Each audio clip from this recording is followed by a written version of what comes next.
अस्सलामुअलैकुम, welcome to my YouTube channel Islamic mobile zone. अच्छा, तो मैं आपको अक्सर वीडियोस वगैरह बना के बताता रहता हूँ, फ़ॉल्ट वगैरह चेक कराता हूँ। आज मेरे पास एक सैमसंग का मोबाइल आया, टेक्नीशियन के थ्रू आया है। इसमें ये देखिए मोबाइल हमारा ऑन हो रहा है, वाइब्रेट कर रहा है। तो मोबाइल को मैंने ऑन किया जैसे ही, तो इसमें कोई भी डिस्प्ले नहीं था और इसके जो लाइट है वो भी नहीं थी। टेक्नीशियन का कहना ये है कि इसमें मैंने दूसरी स्क्रीन लगा के भी चेक कर दिए और ये सेंटर रिबन भी और इसकी चेक कर दिए, तो इसके बाद भी डिस्प्ले नहीं आया। तो जब मैंने इसकी बोर्ड की कंडीशन देखी, मैं आपको भी चेक करा देता हूँ। तो इस तरफ तो ये देखें बिल्कुल फ्रेश है, इसका कनेक्टर भी फ्रेश था, लेकिन इस तरफ यहाँ पे OVP IC जो होती है अवर वोल्ट प्रोटेक्शन की, उस पर काम हुआ था। लेकिन ये देखें, आप यहाँ देख सकते हैं ये IC हमारी बिल्कुल यहाँ की रिमूव करते वक्त ये देखें ऊपर CPU है और ये IC है, तो ये CPU हीट लगने की वजह से तो इसमें इशू आ सकते हैं। उसके अलावा अक्सर ऐसा होता है कि डायरेक्ट डिस्प्ले कनेक्टर हम रिमूव कर देते हैं, तो हमारी जो डिस्प्ले आईसी है वो वर्क करना छोड़ देती है, वो हमें चेंज करनी पड़ती है। तो इसलिए पहले हम इसको चेक करेंगे, इसके कनेक्शंस चेक करेंगे, मीटर से चेक करेंगे, फिर आपको स्टेप बाय स्टेप साथ साथ बताता रहूँगा कि हमने इसको कैसे ट्रेसिंग करनी है, कैसे इस पर काम करना है। बाकी बोर्ड तो आप देख सकते हैं बिल्कुल फ्रेश है। तो चलें, पहले आपको मैं बोर्ड न्यू स्क्रीन पे लेके जाता हूँ, फिर आपको यहाँ दोबारा आता हूँ।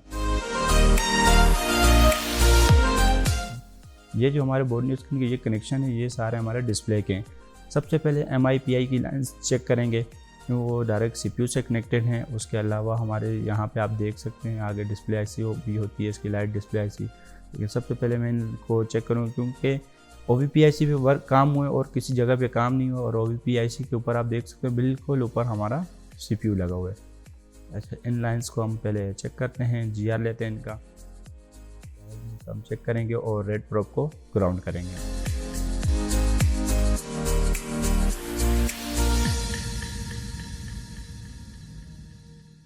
अभी हम इसको चेक करते हैं, इसके जो हमारे शू के कनेक्शन ये देखें, ये हमारा बिल्कुल ओके है। और इसके बाद दूसरे पिन पे, इस पर भी ओके GR है। उसके बाद ये तीसरा, ये नहीं आ रहा, ये देखें ये नहीं आ रहा। और इसके बाद नेक्स्ट, ये भी नहीं आ रहा। उसके बाद फिर नेक्स्ट पे जाते हैं, ये भी नहीं आ रहा। तो ये देखें, ये जो सारी MIPI की लाइन्स हैं, इन पे GR आना लाजमी है। ये GR आएगा, ये देखें ये यहाँ पे आ रहा है। इसका मतलब हमारा जो इशू है वो हमारे CPU से है। अच्छा, CPU से भी इशू दो तरह का हो सकता है, या तो हमारा रिपोलिंग से भी प्रॉब्लम हल हो जाता है, या हमारे जो पैड्स हैं वो ट्रैक्स वगैरह उखड़े हों, हटे हुए होते हैं, डैमेज होते हैं अक्सर, उनकी वजह से ये इशू आते हैं। तो वो तो हमें CPU उतारने के बाद पता चलेगा। तो पहले सबसे पहले हम इसका CPU उतारते हैं। अच्छा, CPU भी इसका जो है वो पेस्टेड है, सैमसंग का वाइट पेस्टेड होता है। तो आपको साथ साथ इसका भी पूरा प्रोसेस बता देता हूँ कि हमने पेस्टेड IC को कैसे रिमूव करना है, कैसे उसकी क्लीनिंग करनी है और लगाने का तरीका क्या है। अगर आप कोई भी पेस्टेड IC पे आप वर्क करना सीख जाते हैं, फिर आप हर तरह के मोबाइल्स को कर सकते हैं। ब्लैक पेस्टेड हो, हार्ड पेस्टेड हो, कोई भी ग्लू हो, आप इजीली उसको वर्क कर सकते हैं। सबसे मेन चीज़ जो देखें, हमने इसको देखना है। मैंने MMC को कवर कर लिया, मैंने कॉइन भी रखा हुआ है, और उसके बाद इसकी जो साइड से जो हमने ग्लू है वो कटिंग करनी है। हमारा जो टेम्परेचर है 250 पे, 250 पे मैंने कटिंग करने के बाद अब मैंने इसको 350 पे टेम्परेचर सेट किया, और अब मैं इसको IC को रिमूव करूँगा। अच्छा, IC को लिफ्ट करने के लिए देखें, मैंने पहले चेक किया, जैसे ही IC का टेम्परेचर पूरा हुआ तो ये ईज़िली हमारी रिमूव होगी।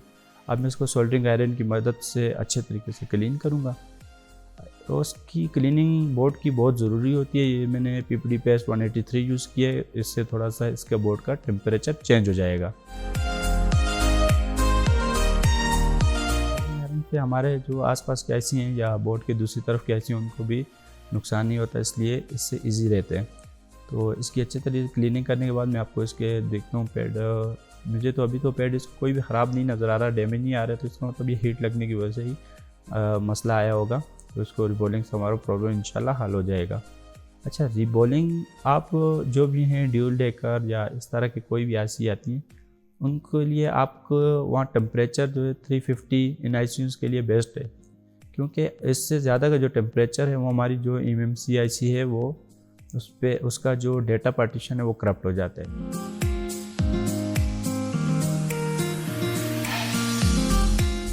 सोल्डरिंग आयरन से अच्छे तरीके से क्लीन करने के बाद इसके बाद मैं इसको सोल्डरिंग विक से भी क्लीन कर लूँगा। ये मेरे पास जो ब्रश है ये वायर्स वाला है, इसकी मतलब ये बहुत अच्छी क्वालिटी का प्रीमियम क्वालिटी का ब्रश है, इससे इसका डैमेज होने का ख़तरा बहुत कम होता है।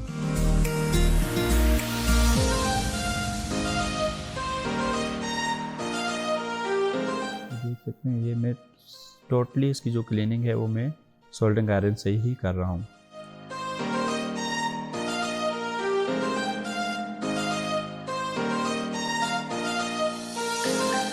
जितना भी आपका टाइम इसमें होता है आपने अच्छे तरीके से इसकी क्लीनिंग करनी है। आप जितना अच्छा टाइम लगा के, क्योंकि देखें इसमें हमने कोई कंपटीशन तो करना नहीं है, आपने अपना काम करना और जितने अच्छे तरीके से आप क्लीनिंग करके करेंगे तो उतने ही अच्छे से आपको रिज़ल्ट मिलेगा। अब ये मैं सोल्डरिंग विक से इसको बोर्ड को अच्छी तरह क्लीन कर लूँगा। तो उसके बाद हम आईसी जो है इसका सीपीयू है उसको भी क्लीन कर लेंगे।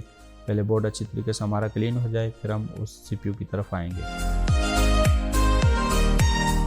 आपने जो भी है हमारा सीपीयू या पेस्टेड आईसी, कोई भी आईसी हो, सीपीयू, मेमोरी, हमारी पावर वगैरह कोई भी सेक्शन हो, आपने उसकी रिबॉलिंग के लिए देखें कुछ चीज़ें आप उन पे बहुत ज़्यादा फोकस करना पड़ता है। सबसे पहले आपने देखें पेस्ट कटिंग के लिए जो हमारा टेम्परेचर है, फिर उसके बाद आईसी को रिमूव करने के लिए, फिर आईसी को क्लीन करने के लिए, बोर्ड को क्लीन करने के लिए, इन चीज़ों का आपने बहुत ज़्यादा ही इस पर ध्यान रखना पड़ता है। सबसे पहले जो मैं साइड से पेस्ट कटिंग करता हूँ ना, उसके लिए मैं यूज़ करता हूँ 250 तक।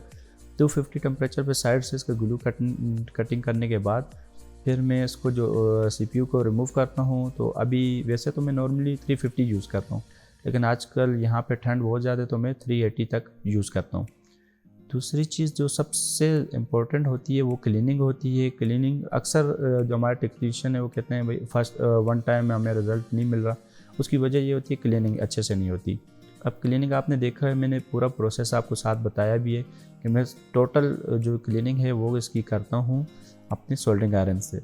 सोल्डरिंग आयरन का टेम्परेचर मेरे पास 350 है और मैं ये जो यूज़ करता हूँ ये आईफोन का A9 यूज़ करता हूँ। तो इसकी बोर्ड की क्लीनिंग के बाद जो दूसरी चीज़ है सीपीयू की क्लीनिंग, वो भी आपने मस्ट है बहुत अच्छे तरीके से करनी है। ये मेरे पास आप ब्रश देख सकते हैं, ये वायर वाला ब्रश है। अच्छा, इसमें भी 2-3 किस्म के आते हैं। ये मेरे पास YCS का प्रीमियम क्वालिटी का ब्रश है, तो इससे जो मैंने देखा है सीपीयू स्क्रैच नहीं होता, क्योंकि मैं काफ़ी टाइम से यूज़ कर रहा हूँ। तो आप भी अच्छे, जितने टूल्स आपके पास अच्छे होंगे उतना अच्छा रिज़ल्ट मिलता है, उतने ही प्रॉपर तरीके से हमारा काम होता है। ये जो हमारा इसमें देखें, ये मेरे पास जो मोबाइल है इसमें ये जो फॉल्ट आया है ना, ये फॉल्ट हमारा ड्राई सॉल्ट होने की वजह से, इस वजह से नहीं आया। ये फॉल्ट आने की मेन मकसद वजह ये थी कि जो इन्होंने SMD यूज़ की है या उसके अलावा जो भी इनसे हीट है वो कवर नहीं हुई, तो इस वजह से हमारा CPU का ये फॉल्ट आया है। अभी पहले तो पैड तो नीचे से कोई भी ख़राब नहीं था, बोर्ड का भी, CPU को भी मैं अच्छे तरीके से क्लीन कर लूँगा। CPU भी हमारा फ्रेश कंडीशन में था। तो इसको मैंने भी सबसे नीचे हम रिबॉलिंग के लिए देखें टिश्यू यूज़ करता हूँ, टिश्यू से थोड़ा सा इसकी ग्रेप अच्छी बन जाती है। तो उसके अलावा मैं तो यूनिवर्सल स्टेंसिल यूज़ कर रहा हूँ, हालांकि यूनिवर्सल स्टेंसिल में ये थोड़ा सा मुश्किल होते हैं रिबॉलिंग करना। अच्छा, इसके लिए मैं टेम्परेचर थोड़ा सा कम लो कर देता हूँ रिबॉलिंग के लिए। अब मैं तकरीबन इसका 340, 330 या 350 तक भी यूज़ करता हूँ।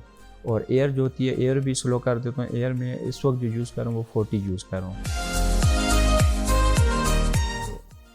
ये जो अपना जो हमारा CPU है, इसको आपने अच्छे तरीके से मैंने रिवॉल्व किया। रिवॉल्व करने के बाद ये देख सकते हैं मेरे पास इसमें क्लीनिंग की, और यहाँ पे हमारी कुछ 2 बॉल्स या 3 बॉल नहीं बनी। अच्छा, इन बॉल के लिए आप दोबारा से CPU को रिवॉल्व करने की ज़रूरत नहीं है। अब मैं ये जो स्टेंसिल में बॉल्स होती हैं एक्स्ट्रा, मैं उनको डायरेक्ट यहाँ पे रख दूँगा और हीट से इनको दोबारा से बना लूँगा। इसके लिए आपकी हैंड प्रैक्टिस मस्ट है। हैंड प्रैक्टिस आपकी जितनी अच्छी होगी आपका रिज़ल्ट भी उतना अच्छा आएगा। आप प्रैक्टिस ज़्यादा करें, जितनी ज़्यादा से ज़्यादा आप प्रैक्टिस कर सकते हैं। CPU रिबॉलिंग इतना भी हार्ड काम नहीं है, बस थोड़ी सी हमारी प्रैक्टिस होती है। और दूसरा सबसे मेन चीज़ देखें, अगर हम इस वक्त कोई कंपटीशन तो नहीं कर रहे कि हमें वो या 2 मिनट में बनाना है, 5 मिनट में बनाना है। आप इस पर आधा घंटा लगाएं, लेकिन आप इतने अच्छे तरीके से अपने काम को करें कि आप परफेक्ट हो जाएं, उसमें वन टाइम आपको रिज़ल्ट मिले। तो अब ये मैंने CPU रिवॉल्व कर दिया, सब कुछ आपके सामने प्रोसेस कर दिया। इसमें वीडियो में मैंने थोड़ी सी फास्ट इसलिए की थी कि थोड़ा टाइम हमारा वेस्ट ना हो। तो अब मैं CPU इसमें फिक्स कर रहा हूँ। CPU फिक्स करने के बाद साथ साथ आपको मैं इसको रिज़ल्ट भी दिखाऊंगा। हीट जो है मैंने अभी डायरेक्ट हीट, ये देखें मेरी हीट की जो डायरेक्शन है वो भी आप देख सकते हैं किस तरफ है। तो ये मैंने IC लगाने के बाद इसको थोड़ा सा अलाइन कर दूंगा। अलाइन करने के बाद इसके अब लगाते वक्त ना हमारा जो सोल्डरिंग है ना वो 183 है, तो आप इसको 350 पे बहुत इजीली फिक्स कर सकते हैं। अच्छा, फिक्स करने के बाद आपने बोर्ड को अच्छे तरीके से कूल होने देना है, क्योंकि बोर्ड ठंडा होगा तो अगर गर्म बोर्ड में हम इसको बैटरी या सप्लाई से इसको वोल्टेज देते हैं तो इसमें हमारी IC शॉर्ट होने का खतरा बहुत ज़्यादा बढ़ जाता है। हम पहले वो लाइंस चेक करते हैं, हमारी लाइंस का प्रॉब्लम हल हुआ कि नहीं, फिर उसके बाद हम इसको चेक करेंगे। ये देखें, ये हमारी 1 नंबर बिल्कुल आपके ओके है, 2 ये भी ओके है, 3 4 5 6, ये देखें ये जो लाइंस हमारी नहीं आ रही थी ये अब सारी आ रही हैं, सब पे इनका GR आ रहा है। अच्छा, GR आ रहा है तो इसका मतलब है हमारा तकरीबन इशू सॉल्व हो चुका होगा। ये नहीं हुआ तो फिर हम इसको नेक्स्ट जो भी हमारी डिस्प्ले है उस तरफ जाएंगे, लेकिन सबसे पहले हम इसको इस तरह, अब इसकी मैंने कूल टेस्टिंग की, कूल टेस्टिंग में तो ये जो पॉइंट नहीं आ रहे थे वो आ गए। तो अगर ये अभी भी हमारा प्रॉब्लम हल नहीं होता तो हम इसकी हॉट टेस्टिंग करेंगे और इसकी हॉट जो डिस्प्ले IC है उसके वोल्टेज वगैरह चेक कर लेंगे।